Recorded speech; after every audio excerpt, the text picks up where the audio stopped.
sida aad warkaba ku maqlayseen waxa uu shir ballaaran ka dhacay waddanka Denmark shirkaasi oo jaaliyada ogaadaniya ee waddankaasi ku xusaysay 26 guuradii ka soo wareegtay markii la aasaasay jabhadda wadaniga xoreynta ogaadaniya oo ku beegnayd 15 August haddaba dadkii shirkaasi ka hadlay ayaa waxa kamid ahaa halgamay Riyaale Xamuud Axmed oo madasha shirka ku sugnaa halgamay Riyaale ayaa waxa halkaasi ka soo jeediyay khudbad dheer oo ay dhageystayaashii halkaasi fadhiyay aad ula dhaceen isla markaasina uu halgamaagu waxyaabo badan ku faahfaahiyay haddaba waatan qayb kamid ah khudbadii Riyaale ee maqal habboon nabad baa laga sheekeynaya nabad way macaanta ay waxay laakiin xorriyadda nabad lama siiso waxaan naga maqani nabad ma waxaan naga maqani waa karaamad waxaan naga maqani waa xorriyad waxaan naga maqani waa cadaalad sida awgeed nabad marka isma dhiibay tusaale idin soo qaadi aniga idinla hadlayo 790 kiiba ergey waxa la igu diray inaan ONLF iyo dowladda Itoobiya u kala dabtaaro dul aanan garanaynin iyo deegaan aan garin weli aan arkin baa la keenay 4,000 kiiloomitir iyaan qabri dahare wadheer iyo dhagaxbuur dhexdooda wareegay markay idiraan ee meel aan nafsoodayaasha aan kula ballamo salaada subaxeeda soo bixin igu waa berisanayeen ciidan Tigray oo daba socdo warwaasine sawdii soo diray ma ham adiga ma moodayeen wala intixaada meelaha noogu sheegay warsoonigu idinku ilma aagaas oo dhanba igu soo dhawaanina shaqo bay ahayd kama ahayn mooditaan kama ahayn markay 2 goor 3 goor sida igu shaqooyeen markii dabeetaan aroodan qabri dahare ku dhaw waxaan ku leeyahay warta imika idin dhawahay inta shaqo igu soo bixin lahayd day idila hadii kale bal kitaabkan ii jilciyo waan ku diray waan ka daba iman meesha ay ku taalo waxaa ii jilciyay nisar gaala oo nabad sugidda iyo sirdoonka iyo siyaasadda ugu sarreeya qabri dahare wuxuu yiri ragaalow nala qabso labaan isku jiraabuy haddaan nahay dawladda Itoobiya ama Tigray madaxda ka iigaga qolo waxay doonaysaa wili waxaan waa mashruuc lacag baan ku qabnaa dalaan ku qabnaa hanti badan baan gaalada xataanka yuurka ka soo qaadanaa isha inay noo socoto irmaantaan doonayna adigu ishi waa doonaysaa in naga awdi oo qayb naga bixi mashruucaas uu joogsado iyo ku arkayaan in adeegii technique isha soo xiri lahaa sida awgeed baa looga diray hay kala naga midi annagu bini aadam baan nahay inaan noolaanaan doonayna inaan reeraha la joognaan doonayna inaan aruurtayda dhex joognaan doonayna marka shaqeeyay Allah haysta marka saa Allah haysta yaa hawlka sida awgeed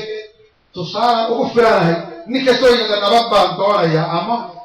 maamulka EPRDF ay nabad ka xidhanta waa nin hawaawilaya ama sanadooga ku qoorinaya qorada jiifka loogu talagalay laakiin adigu oo socdad kuusi waa ayaanta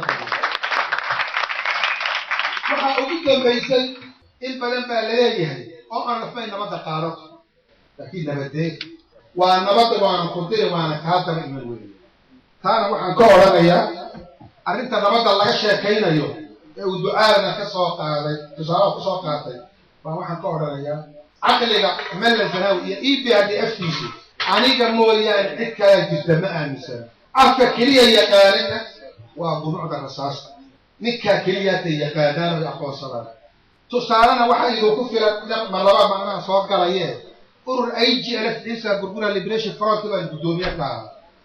baabuurkayga 6 oo ciidan Isa jirto hubaysan diridaba dhexdeeda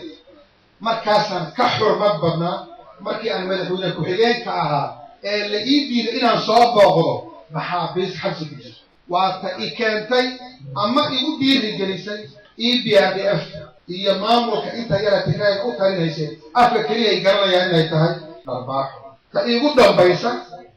nabigeena calayhi salaatu wasalaam xadiis wuxuu ku yiri alhabatu sawdaa dawaa'u likulli daa' illa sawm oo kama qaala rasuulullaahi sallallahu alayhi wasallam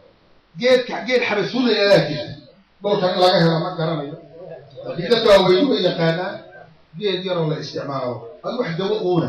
marka af yaroo fudud ku hadla alhabba ba'u sida loo garanayo carbeedka alif iyo ba ama a iyo b de waa xarafka labaad bay timaada wadaad baa soo baxay ba'dibu dhibic cadde waxay noqotay alhayatu sawdaa abeesada madow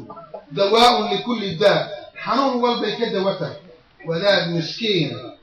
oo sida maanta Soomaaliya wada haysataa iyo dhaqaaqo buur buu fulo abeesada madow la kurbuga uu liqay dadkii Soomaaliyeed بعض صار دبيع لوجو الدرا يجي إلى لوجو الدبا هيسمي